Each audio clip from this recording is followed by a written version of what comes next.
அல்லாஹ்வுடைய தூதர் ஸல்லல்லாஹு அலைஹி வஸல்லம் சொன்னார்கள், ஒரு இறை நம்பிக்கை கொண்டவனுடைய கண்ணியமே மனிதர்களிடமிருந்து தேவையற்று வாழ்தல் தான். அல்லாஹ் கொடுத்ததை கொண்டு திருப்தி கொண்டு யாசகம் கேட்காமல், கரம் ஏந்தாமல், மனிதர்களிடத்திலே தேவைகளுக்காக முறையிடாமல் வாழ்வதுதான் ஒரு இறை நம்பிக்கை கொண்டவனுடைய கண்ணியம் என்று அல்லாஹ்வுடைய தூதர் ஸல்லல்லாஹு அலைஹி வஸல்லம் சொன்னார்கள்.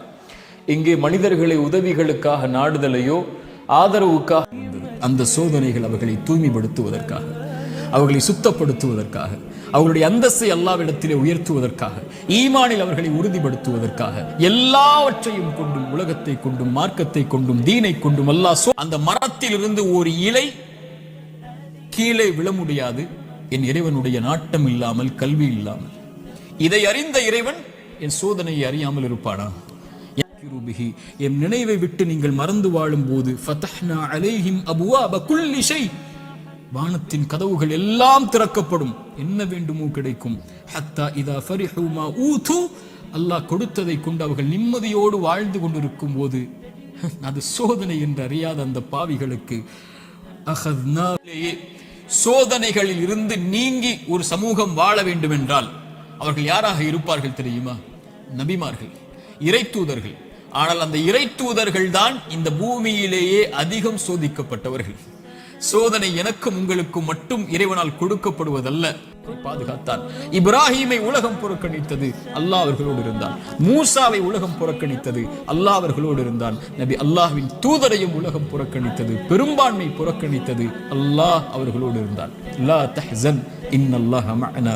அல்லாஹ்வின் தூதர் அதனால்தான் சொன்னார்கள், கவலை கொள்ளாதீர், அல்லாஹ் நம்மோடு இருக்கிறான். அல்லாஹ்வின் தூதர் ஸல்லல்லாஹு அலைஹி வஸல்லம் ஒரு தாயை குறித்து சொன்னார்கள். போர்க்களத்தில் காணாமல் போய் கிடைத்த ஒரு குழந்தையை ஒரு தாய் தேடி வரும்போது அல்லாஹ்வுடைய தூதர் அதை எடுத்து கொடுக்கும். அமல்களில் மிகச் சிறந்த அமல் எது? அல்லாஹ்வுடைய தூதர் சொன்னார்கள், தொழுகையை அதனுடைய நேரத்தில் தொழுவதாகும். வபிர்ருல் வாலிதைன், பெற்றோர்களிடத்தில் நல்ல முறையில் நடந்து கொள்வதாகும். சும்மல் ஜிஹாது ஃபீ சபீலில்லாஹ், பிறகு அல்லாஹ்வுடைய பாதையில் போர் செய்வதாகும். கண்ணியத்துக்குரியவர்களே, அல்லாஹ்வுடைய தூதருடைய வார்த்தையை கவனியுங்கள். ஜிஹாதுக்கு முன்னதாக பிர்ருல் வாலிதைன், பெற்றோர்களுக்கு பணிவிடை செய்வதற்கு முன்னதாக அல்லாஹ்வுடைய தூதர் இஸ்லாமிய மார்க்கத்துடைய அமல்களில் மிக உயர்ந்த அமலாக கொண்டு வருவது எதை? அஸ்ஸலா, தொழுகையை அதனுடைய நேரத்தில் தொழுவது என்று அல்லாஹ்வுடைய தூதர் முஹம்மது ரசூலுல்லாஹ் ஸல்லல்லாஹு அலைஹி வஸல்லம் அவர்கள் சொன்னார்கள்.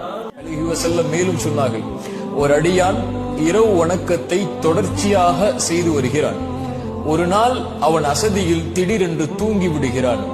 அவன் தூங்கினாலும் அது அவனுக்கு சதக்காவாக மாறுகிறது. அவன் தொழாத கூலியை அல்லாஹ் ரப்புல் ஆலமீன் அன்று அவனுக்கு அல்லாஹ் கொடுத்து விடுகிறான் என்று அல்லாஹ்வுடைய தூதர் ஸல்லல்லாஹு அலைஹி வஸல்லம் அவர்கள் சொன்னார்கள். அந்த ஹதீஸுடைய விளக்கமும் அதுதான்.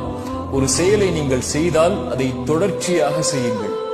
அது குறைவாக இருந்தாலும் சரி, அதிகமான ஒரு செயலை செய்து அதற்கு தொடர்ச்சி இல்லாமல் ஆக்கிவிடாதீர்கள் என்பதுதான் அதனுடைய தீர்வு.